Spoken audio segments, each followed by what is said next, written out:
ختم کر دو. بہت لوگ کہتے ہیں کہ شاہ صاحب آپ کی گفتگو طویل ہو جاتی. چلو بھائی تھوڑا سن لو. دوسری حدیث حضرت ابو موسیٰ اشعری لیلۃ النصف من شعبان کے باب میں دوسری حدیث مبارکہ. اس کے راوی حضرت ابو موسیٰ اشعری ہیں.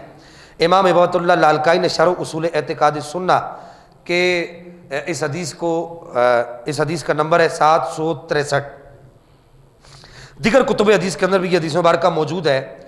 اور اس کا جو محقق ہے حسام موسیٰ ہادی, اس نے اس حدیث کو حسن کہا ہے. یعنی یہ موضوع من گھڑت نہیں ہے. اس نے کہا یہ حدیث حسن لغیر ہی ہے. یہ علم حدیث کی ایک اصطلاح ہے, یعنی کہ یہ حدیث قابل حجت ہے. حدیث صحیح لذاتی ہی بھی قابل حجت ہے, صحیح لغیر ہی بھی قابل حجت ہے, حسن لذاتی ہی بھی قابل حجت ہے اعمال کے باب میں, اور حسن لغیر ہی بھی اعمال کے فضائل کے باب میں قابل حجت ہے. تو اس نے کہا ہے کہ یہ حدیث مبارکہ جو ہے یہ ان کا اپنا ہے, یار لوگوں کا اپنا محقق ہے.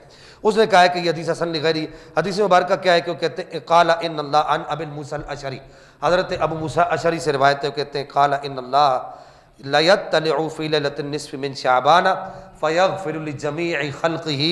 اللہ جل مجدہ الکریم لیلۃ النصف من شعبان یعنی شعبان کی 15ویں رات کو آسمان دنیا پر نزول اجلال فرماتا ہے, اپنی خصوصی توجہ فرماتا ہے, اپنی خصوصی نگاہ عنایت فرماتا ہے, اپنی رحمتوں کے دروازوں کو کھولتا ہے, اپنی برکتوں کے دروازوں کو کھولتا ہے. اور اگلی حدیثوں میں ہے, وہ ابھی پڑھنے کا وقت نہیں ہے, کہ اللہ تعالیٰ یہ آواز لگاتا ہے کوئی ہاتف غیبی سے آواز دی جاتی ہے کوئی مغفرت طلب کرنے والا اسے ہم معاف کریں, ہے کوئی عافیت طلب کرنے والا اسے عافیت دی جائے, ہے کوئی بیماری سے چھٹکارا حاصل کرنے والا اس کو بیماری سے چھٹکارا دیا جائے, ہے کوئی رزق طلب کرنے والا اسے رزق دیا جائے, ہے کوئی یہ طلب کرنے والا, ہے کوئی یہ طلب کرنے والا, ہے کوئی یہ طلب کرنے والا اسے عطا کیا جائے.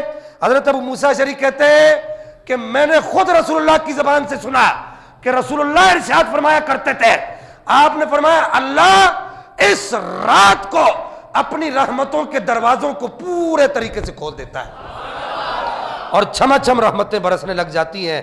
فیغفر لجمیع خلقہ, اپنی ساری کی ساری مخلوق کو معاف فرما دیتا ہے.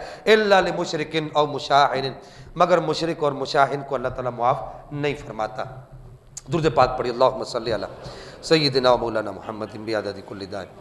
اب یہاں پر ایک مسئلہ اور سن لیجیے, آخری اہم مسئلہ ہمارے مزاج کے مطابق. اب یہ تو آپ کے مزاج پر باتیں ہو گئی, اب آپ ہمارے مزاج پر سن لیجیے. جتنی بھی حدیثیں ہیں کم و بیش اس باب میں نصف صد سے یعنی 100 کا جو آدھا ہوتا ہے اس سے زیادہ حدیثیں, 50 سے زائد حدیثیں اس باب کے اندر موجود ہیں. اس باب میں جتنی بھی حدیثیں اس باب میں آئی ہیں ان تمام کی تمام احادیث میں ایک لفظ استعمال ہوا ہے کہ اللہ تعالیٰ اس آدمی کی بخشش نہیں فرماتا. ایک تو وہ کہ جو مشرک ہے, اللہ کے ساتھ کسی کو شریک ٹھہراتا ہے.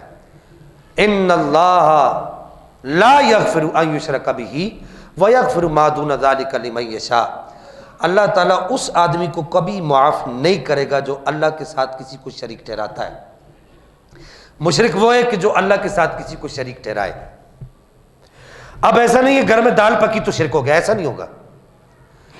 شرک کی تعریف پر اس بات الالوہیتی یا اس بات الشریک فی الالوہیتی, الوہیت میں واجب الوجود ہونے میں, مستحق عبادت ہونے میں, الہ ہونے میں اگر کسی کو شریک ٹھہراتا ہے اللہ کا تو وہ مشرک ہے. ایسے آدمی کے اللہ تعالیٰ بخشش نہیں فرماتا. دوسرا ایک لفظ استعمال ہوا ہے کہ مشرک مشاہن. وہ کون ہے مشاہن؟ یہ اس کا جو صحیح تلفظ ہے وہ محدثین نے لکھا, شیخ محقق نے ما ثبت بالسنہ فی ایام السنہ. اس کے اندر شیخ محقق نے لکھا ہے کہ اس کا صحیح جو تلفظ ہے وہ ہے شہنا.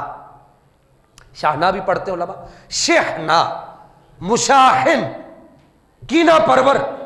تو کہتے ہیں کہ علامہ ابن رجب حنبلی نے جو ہے لطائف المعارف کے صفحہ نمبر 193 پر, اور محدث ابن جوزی نے التبصرہ میں, اور دیگر ائمہ اعلام نے, بڑے بڑے علماء نے, بڑے بڑے اماموں نے اپنی کتابوں کے اندر اس بات کو لکھا ہے کہ امام اوزائی بہت بڑے امام تھے, بہت بڑے اپنے وقت کے امام تھے, آج سے کم و بیش 1200 سال پرانے بزرگ ہیں, بہت بڑے محدث تھے, اور امام اعظم ابو حنیفہ رحمہ اللہ کے دور کے بزرگ تھے. ان سے پوچھا گیا کہ یہ بتائیے کہ یہ شہنا کیا ہے, یہ بغضی کون سا بغضی ہے کہ جس کی اللہ تعالیٰ بخشش نہیں فرماتا؟ تو کہا کہ قد فسر الاوزاعی هذه الشحنہ المانعۃ بالذی فی قلبی شحنہ لاصحاب النبی، فرمایا کہ وہ آدمی جس کے دل میں نبی پاک کے صحابہ میں سے کسی بھی صحابی کے لیے ادنا سا کینہ ہو، بغض ہو، عداوت ہو، اللہ تعالیٰ اس کو اس رات کو معاف نہیں کرتا۔ باقی اللہ جل مجد الکریم پوری مخلوق کو، مشرک اور مشاہن کے علاوہ پوری مخلوق کو اللہ تعالیٰ معاف کر دیتا۔ اب ہمارے زمانے کے اندر بہت سارے لوگ، میں نے پہلے کہا کہ اب میں اپنے مزاج کے مطابق بات کرنے لگا ہوں، بہت سارے لوگ ایسے ہیں کہ جن کو یہ پریشانی ہوتی ہے کہ جی فلاں صحابی نے ایسے کہہ دیا، فلاں صحابی نے یہ کر دیا، فلاں نے وہ کر دیا۔ امام اوزاعی کہتے ہیں ہمارے بزرگوں نے اپنی کتابوں کے اندر لکھا، دیگر بزرگوں نے، کہ جس کے دل میں کسی صحابی کے لیے ادنا سا بھی بغض ہے، اللہ تعالیٰ اس رات کو اس کی بخشش نہیں فرماتا۔ اور امام اوزاعی آگے کہتے ہیں کہ یہ جو بغض ہے یہ مومنوں کے آپس میں کیے گئے بغض سے بڑا بغض ہے، لا ریبہ، اس میں کوئی شک نہیں ہے کہ یہ بڑا بغض ہے۔ اس بغض رکھنے والے کی اللہ تعالیٰ اس رات میں بخشش نہیں فرماتا۔ اللہ تعالیٰ ہمیں عمل کی توفیق عطا فرمائے۔ وآخر دعوایا ان الحمدللہ رب العالمین۔